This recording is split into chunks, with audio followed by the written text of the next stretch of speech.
भूत दुनिया में है या मन में, किसी खंडहर में अंधेरा और फिर अचानक कोई टक टक की आवाज। ऐसी परिस्थितियों में डर लगने लगता है, बदन में झुरझुरी सी होती है, लेकिन यह डर आता कहां से है। हेलो दोस्तों, स्वागत है आपका हमारे चैनल में। मैं हूं आपका दोस्त तिथि श्रीवास्तव और ऐसे ही मजेदार वीडियोस के लिए आप हमारे चैनल को लाइक और सब्सक्राइब जरूर करें।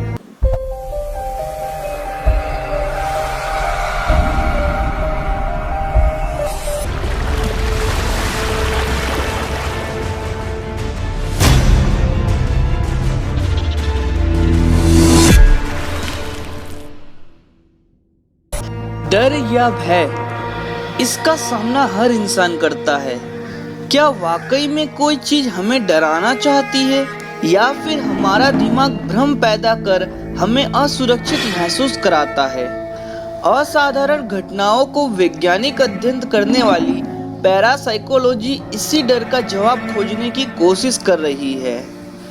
यूनिवर्सिटी में मनोवैज्ञानिक विभाग के प्रमुख डॉक्टर कायरन ओफिक कहते हैं कि पैरासाइकोलॉजी मुख्य रूप से 3 प्रकार की रिसर्च में शामिल है।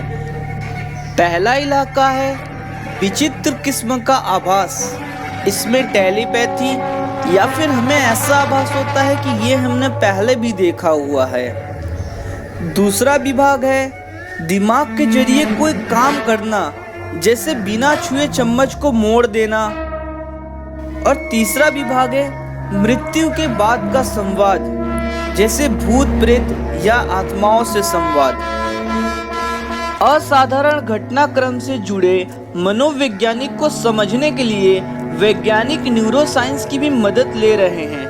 असामान्य परिस्थितियों में कई बार हमारी आंखें अलग ढंग से व्यवहार करती है। कम रोशनी में आंखों की रेटिना की कोशिकाएं सक्रिय हो जाती हैं और हमें हल्का सा मुड़ा हुआ नजारा दिखाती है। डॉक्टर ओफिक के मुताबिक अगर आंख की पुतली को बेहद कोने में पहुंचाकर हम आखिरी छोर से कोई मूवमेंट देखें तो वो बहुत साफ नहीं दिखता है। डिटेल भी नजर नहीं आती है, सिर्फ काला और सफेद दिखता है। इसका मतलब साफ है कि हमारी रोड कोशिकाएं रंग नहीं देख पाती हैं। हो सकता है ऐसी परिस्थितियों में हमारा दिमाग सूचना के अभाव को भरने की कोशिश करता हो। दिमाग उस सूचना को किसी तार्किक जानकारी में बदलने की कोशिश करता हो। हमें ऐसा लगने लगता है जैसे हमने कुछ विचित्र देखा है। तर्क के आधार पर हमें ऐसा लगता है शायद कोई भूत है। ऐसा भले ही कुछ पलों के लिए होता हो, लेकिन इसके बाद इंसान के भीतर हलचल शुरू हो जाती है। सांस तेज चलने लगती है, धड़कन तेज हो जाती है, शरीर बेहद चौकन्ना हो जाता है। कुछ लोगों को बहुत ज्यादा डर लगता है और कुछ को बहुत कम। वैज्ञानिक इसके लिए दिमाग के अंदर मौजूद न्यूरोट्रांसमीटर को जिम्मेदार ठहराते हैं। वैज्ञानिक के मुताबिक जिस तरह हर व्यक्ति में भावनाओं का स्तर अलग अलग होता है, वैसे ही डर के मामले में भी अलग अलग होता है। डरावने माहौल में कुछ लोगों के दिमाग में डोपामिन रिलीज होता है, इसके चलते उन्हें मजा आने लगता है, जबकि बाकी लोग बुरी तरह से डरे होते हैं। वैज्ञानिकों के मुताबिक बचपन के खराब अनुभवों का भी इससे सीधा संबंध है।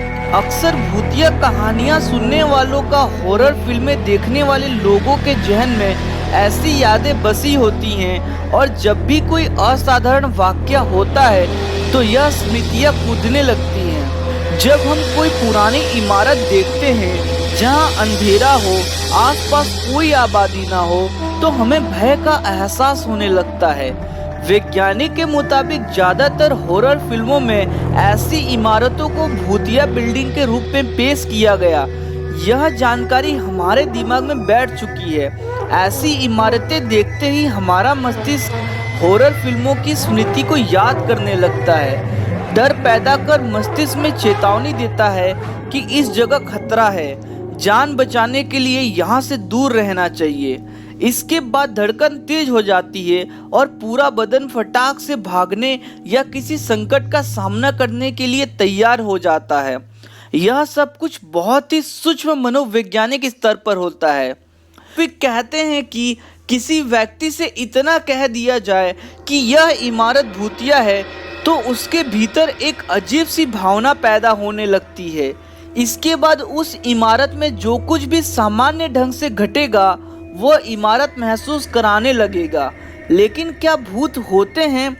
इसके जवाब में ओफिक कहते हैं, कल्पना और भूतों पर विश्वास या विचित्र परिस्थितियों में इनके संयोग में ऐसा आभास होता है कि जैसे हमारे अलावा भी कोई और है, जबकि असल में कोई और होता ही नहीं है। लेकिन किसी चीज को बिना छुए उसमें हलचल कर देना या फिर पहले से देखा हुआ है ऐसा कोई चीज आभास होना अब भी विज्ञान जगत को हैरान कर रहा है।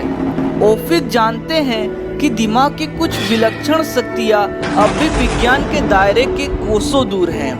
तो कैसी लगी हमारी वीडियो आप हमें कमेंट करके ज़रूर बताएं और हमारे चैनल को सब्सक्राइब ज़रूर करें।